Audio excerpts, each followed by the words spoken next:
না, আক্রমণের পাল্টা প্রতি আক্রমণ আমরা এখানে করিনি। আমাদের বাইক ভাঙচুর করেছে, বোমাবাজি করেছে, গুলি ছুড়েছে, আমরা প্রশাসনের প্রতি ভরসা রেখেছি এখনো পর্যন্ত।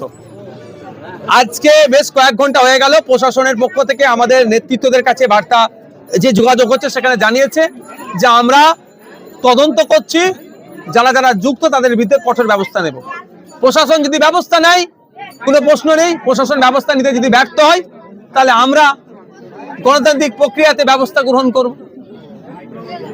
তবে মারের বদলা মারের তো আমি বিশ্বাসী নই যে আমাদের 4টে বাইক ভেঙেছে, ওদের 8টা বাইক ভেঙে দাও, আমি পারি না ভাই, পারবো না। কিন্তু গণতন্ত্রকে রক্ষার জন্য গণতান্ত্রিক প্রক্রিয়া কি কি করতে হয় সেটা আমি ভালো করে জানি। ভাঙড়ে ভোটের আগেই 26-এ ভোটের আগে ভাঙড়ে থানা বেড়ে উঠছে, কিন্তু সেভাবে কি আইনের মতন আইনে কাজ করছে পুলিশরা? কি বলবেন? করতে হবে। বাংলাদেশের জনগণ কোথায় আছে পুলিশ প্রশাসন দেখুক। কদিন আগে 15ই ফেব্রুয়ারি একটা র্যালি করেছিল, আশপাশের কম বেশি 10টা বিধানসভা থেকে লোক নিয়ে এসেছিলেন, তৃণমূল কংগ্রেসের পক্ষ থেকে লোক জমা করাতে পারেনি, ভাঙড়ের মানুষ বার হয়নি সেই অর্থে। এটা ভাঙড়ের প্রশাসনকে বলবো একটু লক্ষ্য করুন। তৃণমূল কংগ্রেসের অন্যায় অনাচার দুর্নীতির বিরুদ্ধে ভাঙড়ের মানুষ ঐক্যবদ্ধ হয়েছে, এদেরকে আপনারা রেকগনাইজ করুন, সম্মান দিন। অন্যথায় যদি জনবিস্ফোরণ হয় সেটা ভালো ছাড়া খারাপ হবে না। ভাঙড় থানার এরিয়াতে যে থানার বারংবার উপরে অভিযোগ ওঠে, সেই থানার এরিয়াতে গতকাল রাতে 4 রাউন্ড গুলি এবং 3খানা বাইক ভাঙচুর হলো। এখনো পর্যন্ত সেই দুষ্কৃতীদেরকে গ্রেফতার করতে পারলো না। শওকত একেবারে ঘনিষ্ঠ বলে জানা যাচ্ছে, কি বলবেন? কার কি ঘনিষ্ঠ দেখার প্রয়োজন নেই, ওটা প্রশাসন গ্রেফতার করবে। প্রশাসন যদি গ্রেফতার না করে, আমি তো বললাম আপনাদের শুরুতেই, তাহলে আমরা গণতান্ত্রিক প্রক্রিয়ায় কি ব্যবস্থা নিতে হয় আমরা দেখবো। আশা করছি প্রশাসন ব্যবস্থা গ্রহণ করবে। মিডিয়াদের উপরে যে আহসান মোল্লার এবং শওকত ঘনিষ্ঠ, তিনি আক্রমণ করেছিলেন থানার সামনে, পুলিশ তাদেরকে গ্রেফতার করতে পারেনি, এদেরকে কিভাবে গ্রেফতার করবে? এরা তো শওকত ঘনিষ্ঠ। দেখুন, কে কি ঘনিষ্ঠ, প্রশাসনকে কিন্তু জবাব তাহলে আগামী ঠিক জায়গায় দিতে হবে, যেখানে যেখানে জবাব দেবো দিতে হবে।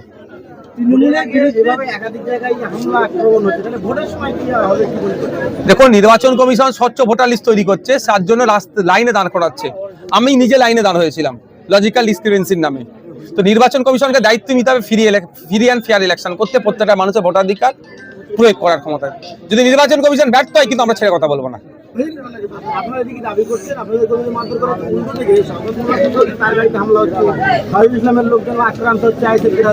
শওকত সাহেবের ঘটনার আগে শেষ করি।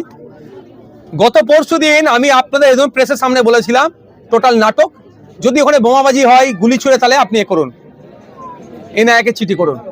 আর আজকেও বলছি, যদি প্রশাসন ব্যবস্থা গ্রহণ না করে, আমি কিন্তু চিঠি করব। কি কি ব্যবস্থা গ্রহণ করবো পরে দেখতে পাবেন। আমি প্রশাসনের আগে একটা সুযোগ দিচ্ছি, আমি সম্মান দিচ্ছি ভাঙড় ডিভিশনের ডিসি স্যার, ভাঙড় থানার ওসি সাহেব যারা আছেন তাদেরকে। যদি ব্যবস্থা না গ্রহণ করে, আমি যেহেতু বোমের কেস আছে, এক্সপ্লোজিভ কেস আছে, আমি ব্যবস্থা কোথায় কি করতে হয় আমি সেটা ভালো করে জানি।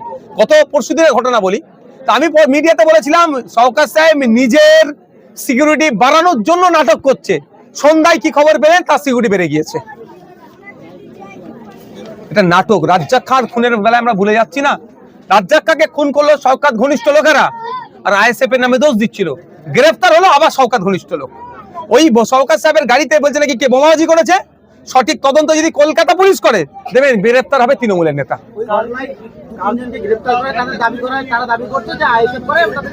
অন্যায় ভাবে, তাই মুদিখানাওয়ালা ওর কি করবে? একজন মুদিখানাওয়ালা বেচারির কোনো দোষ নেই, সে তার মুদিখানা চালাচ্ছে, তাকে তুলে নিয়ে চলে গেছে। এই অন্যায় বরদাস্ত আমরা করবো না, এটা শেষ করবো আমরা। কালকে কয়েকদিনের মধ্যে সেন্ট্রাল ফোর্স এলাকায় ভাঙড় বিধানসভাতে দেওয়া হবে শুনছি। ভোটের আগে মার্চের 1 তারিখ থেকে বিভিন্ন থানাতে কি হলো রে বাবা, ওই বাচ্চা ছেলে কিছু ফাটে। ভোটের আগে বিভিন্ন থানাতে সেন্ট্রাল ফোর্স দিচ্ছে। আমরা জানতাম যে নোটিফিকেশন হলে দেবে। যদি সেন্ট্রাল ফোর্স এসে আমাদের লাভ লস কি হবে বলতে পারছি না। গত লোকসভা নির্বাচনেও সেন্ট্রাল ফোর্স ছিল, আমাদের ভোটারদের মেরে ফাটিয়েছে, এজেন্টদের মেরে ফাটিয়েছে। সেন্ট্রাল ফোর্স আসলে যে বিশাল কিছু হয়ে যাবে আমি বিশ্বাস করি না।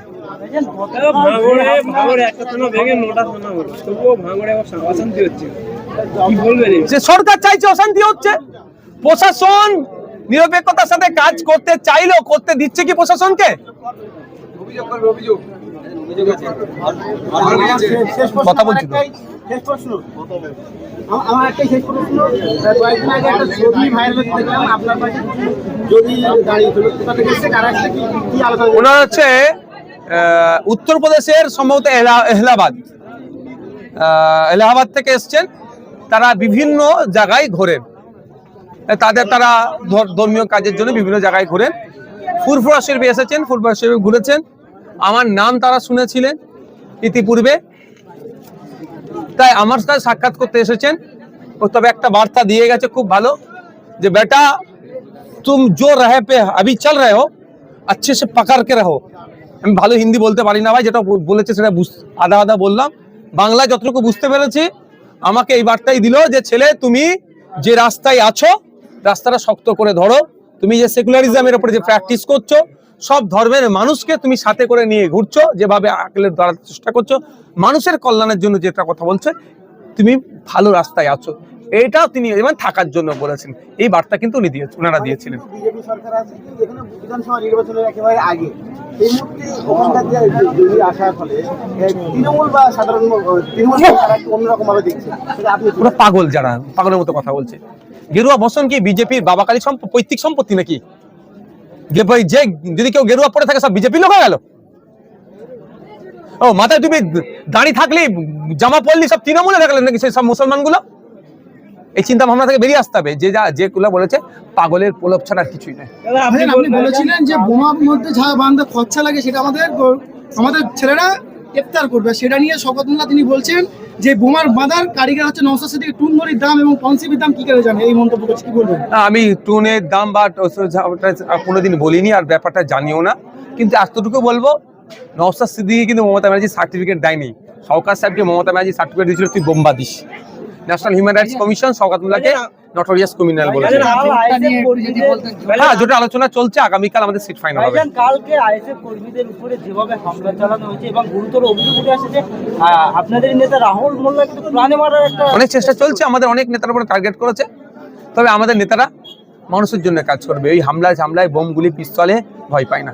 আপনি বলছেন যে বিভিন্ন জায়গায় নাম করে শওকত মোল্লা, এই বিষয়ে এইটাই তো জয়, ভাঙড়ের মানুষের জয় তো, যে আজকে 2011 থেকে 2021 যতটুকু না কাজ হয়েছে ভাঙড়ে, 2021 থেকে 2025 তার অনেক গুণ কাজ হয়েছে।